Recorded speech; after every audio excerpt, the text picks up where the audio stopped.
안녕하세요. 포멘토 국어 현진쌤입니다. 이번 강의는 중세국어 문법편입니다. 중세국어가 뭘지 생소한 학생들도 있을 텐데요. 다음 화면을 한번 같이 보겠습니다. 자, 여러분 이거 본 적 있나요? 어디 식당 같은 데 가면 이렇게 벽지에 이런 글자들이 막 써 있는 거 본 적 있을 수도 있고, 아니면 여러분들 고전 문학을 공부하다가 시조 작품들을 볼 때 이런 이상한 글자들을 본 적이 있을 것 같아요. 선생님이 한번 읽어봐 줄게요. 나란 말씀이 둥기게 달아 문자로 서르 사마띠 아니할세. 이런 전차로 어린 백성이 니를 보조 홀빼이셔도 마침내 제 뜻을 실어펴디 못할 놈이 하니라. 자, 어때요? 들어본 경험이 있지 않나요? 이 글은 1459년에 기록된 세종어지 훈민정음이라는 문헌입니다. 1459년이니까 15세기가 되겠네요. 자, 이 작품이 굉장히 중요한데 왜 중요하냐면 이 문헌이 바로 15세기 우리나라 국어의 모습을 아주 잘 보여주는 형태이기 때문입니다. 수능 대비 필수 지문인데요.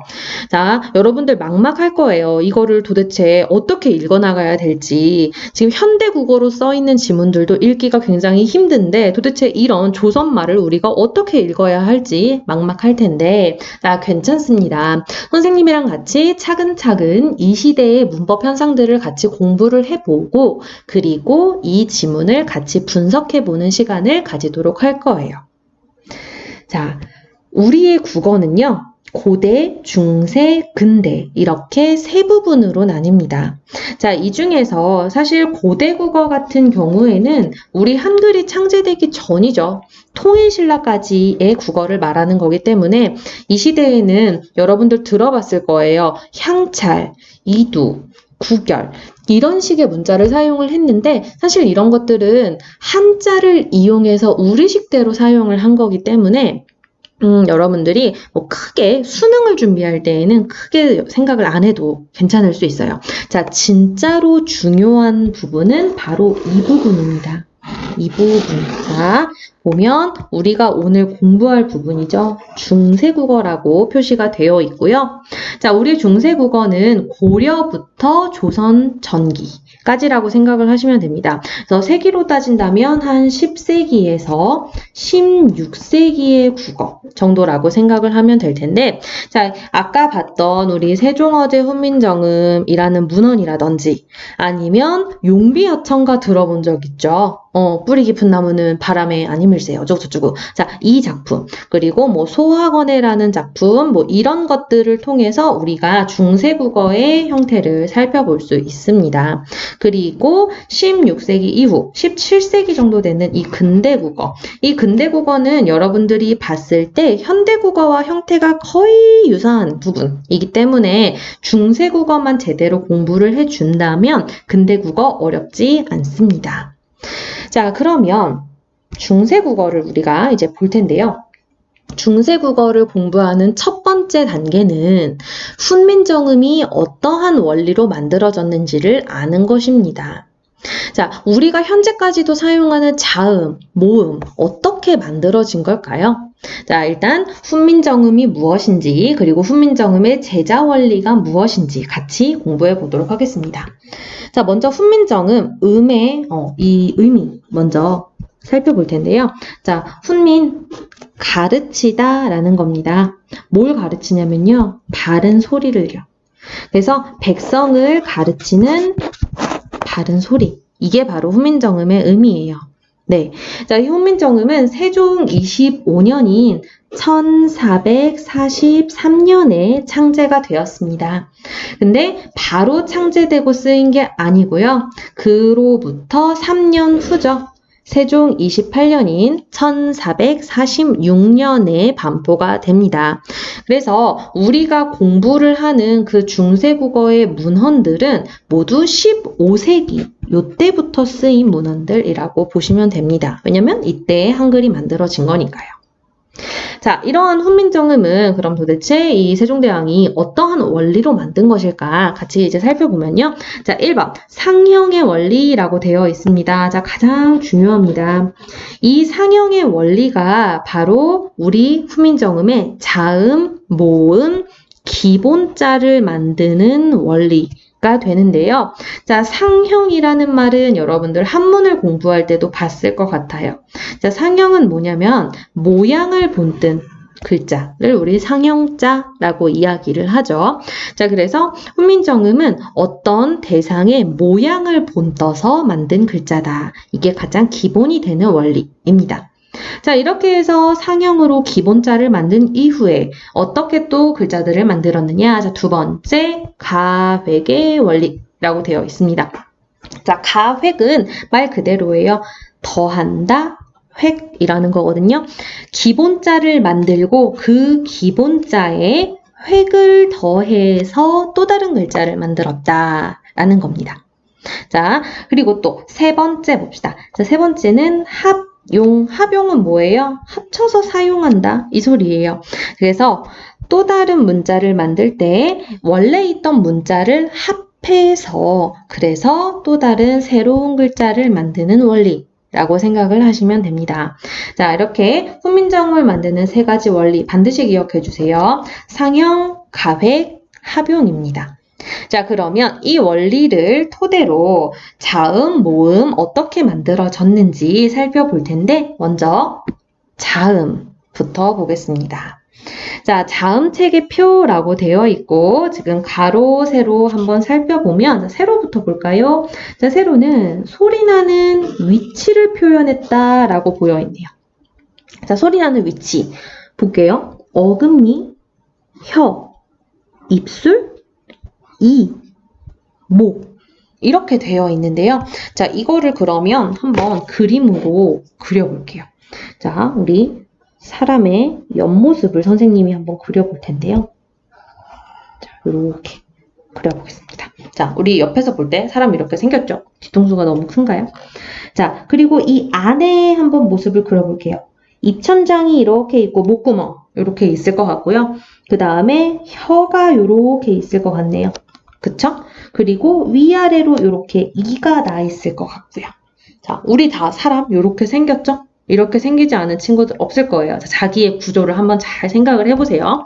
자, 이제 이 위치를 잘 기억을 해주시고, 자, 이 모양을 어떻게 할 거냐면, 아까 기억나나요?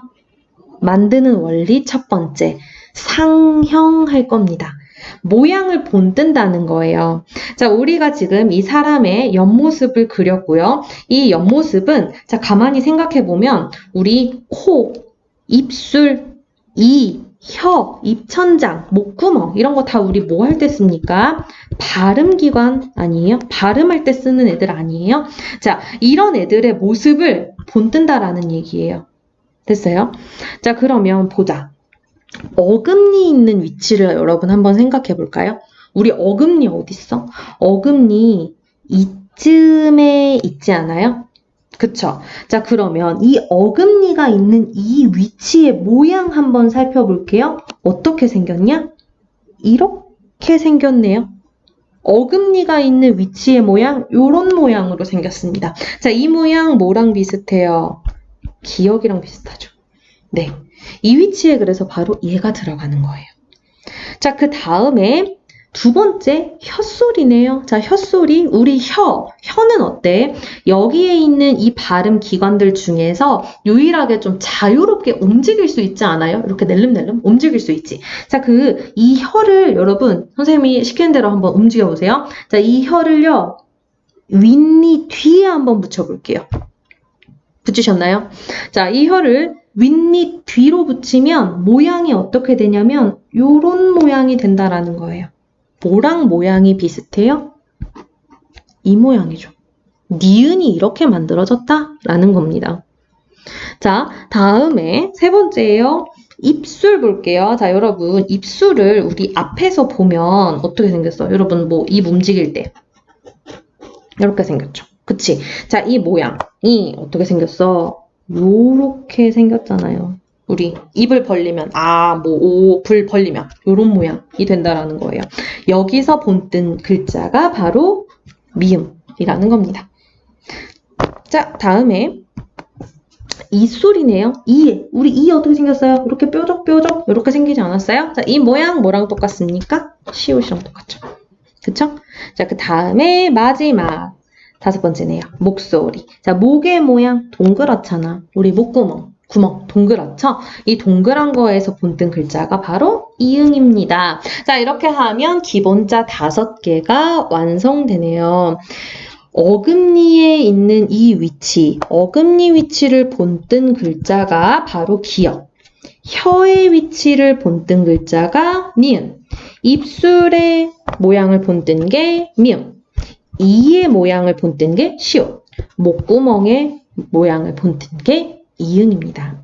자, 이렇게 해서 훈민정음은요, 우리의 발음할 때 사용하는 발음기관의 모양을 본떠서 발음기관을 상영해서 5개의 글자를 만듭니다.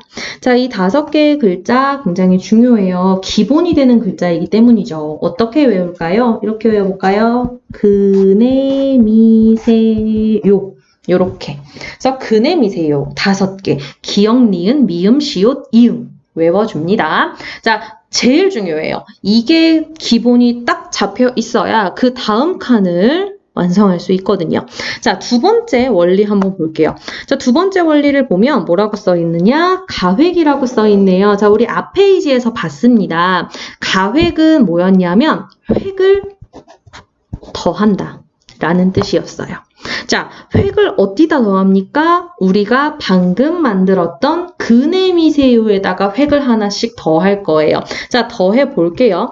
자, 기역에다가 획을 하나 더합니다. 이 글자가 되겠죠. 키읔. 니은에다가 하나 더할게요.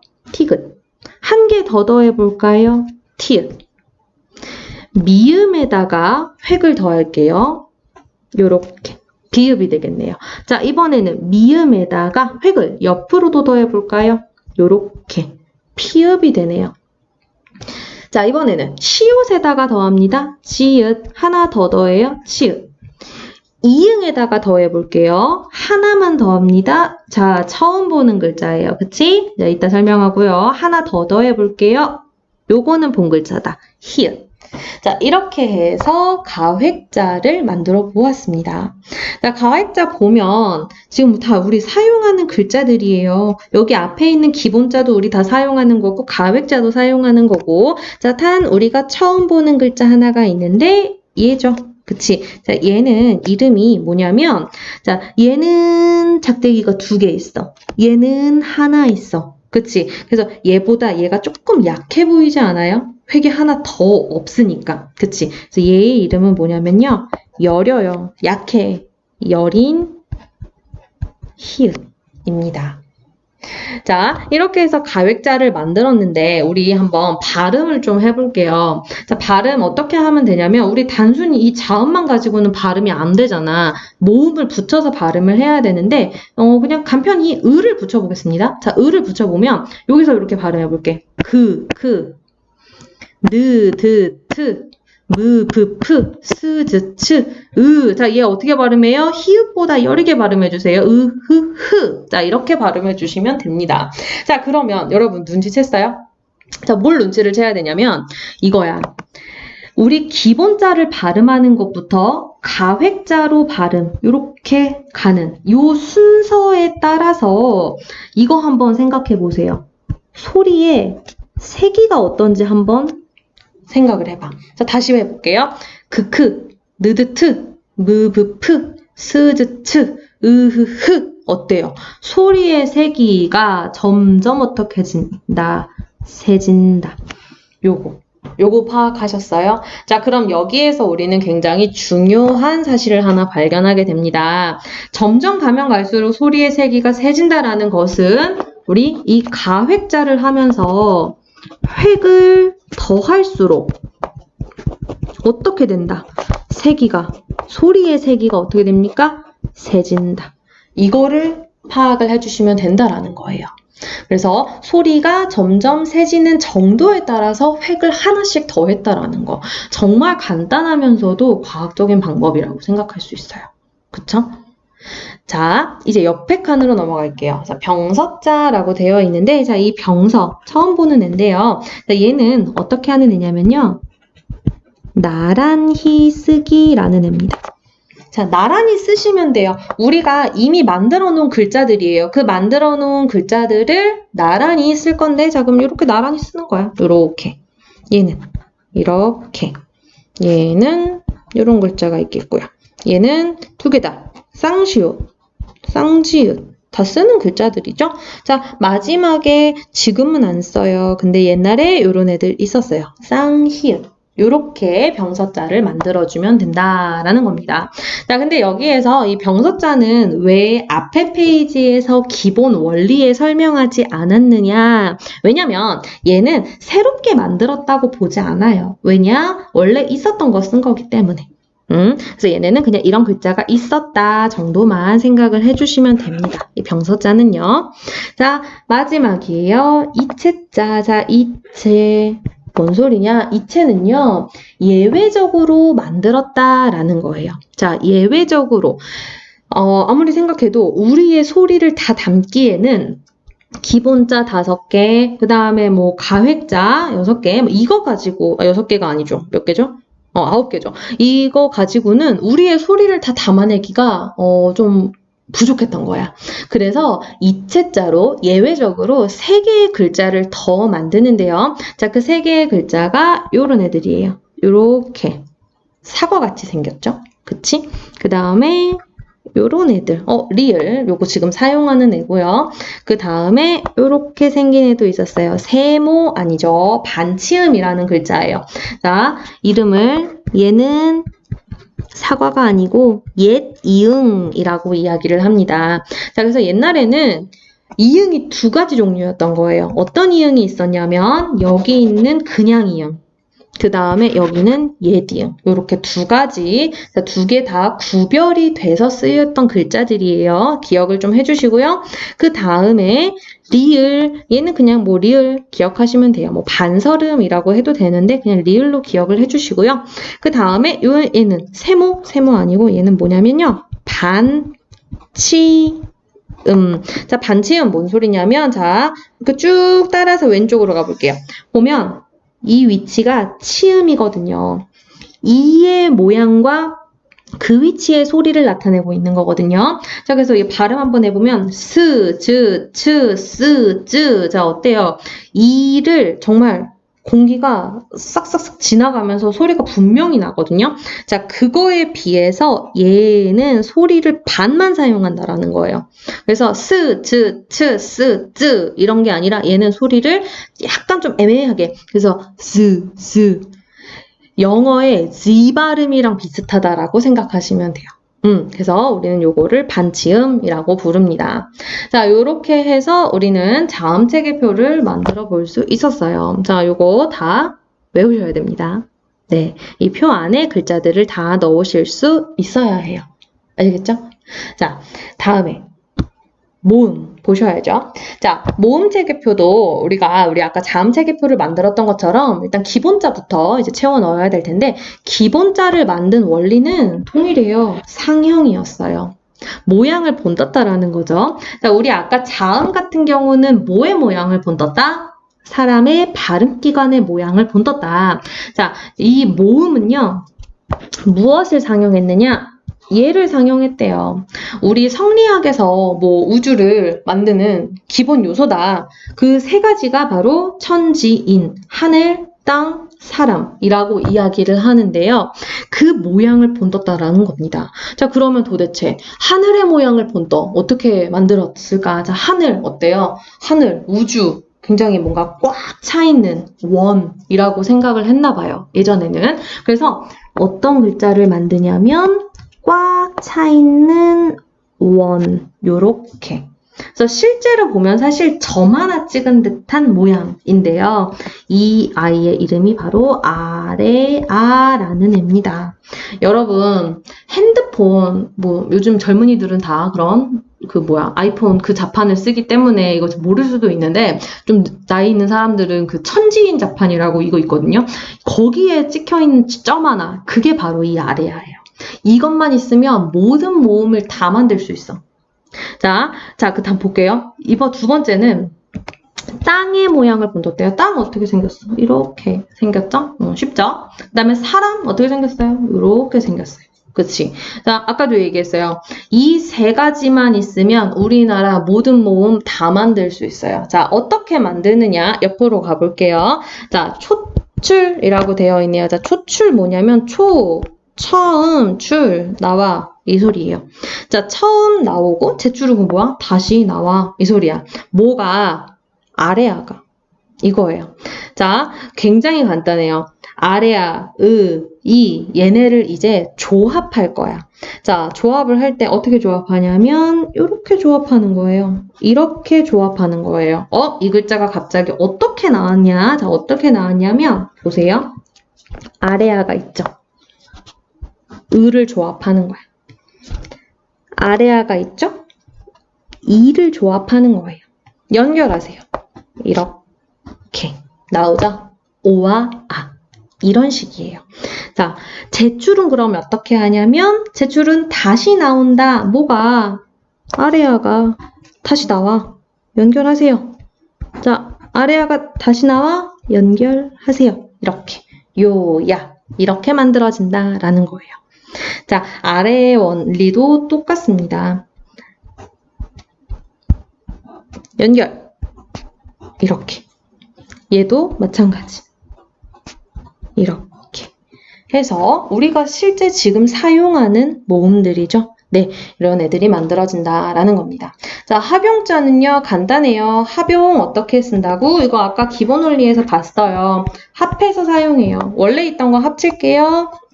자, 오랑 아 합칩니다. 와. 요랑 야 합칩니다. 이상한 글자 되겠죠, 그치? 자, 우랑 어 합쳐요. 워. 유랑 여 합쳐요. 얘도 이상한 글자 되겠죠. 옛날에는 있었다고 합니다. 자, 이렇게 하면 모음체계표 자음보다 훨씬 간단해요. 그쵸? 네, 이렇게 해서 모음체계표 15자를 만들었는데 사실 이 합용자 원래 있었던 거잖아요. 그러니까 요거 제외하고 요렇게까지 11자가 당시 기본 모음이다 라고 생각해 주시면 되겠습니다.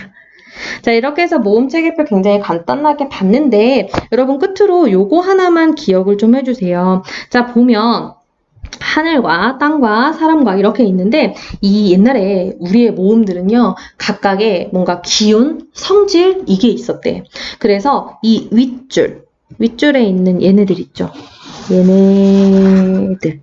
자, 아래야, 오아, 요야, 와 이런 애들. 자, 이런 애들은 하늘의 기운을 가지고 있다라고 해서 얘네들은 성질이 양의 기운이래요. 양성 모음이고요.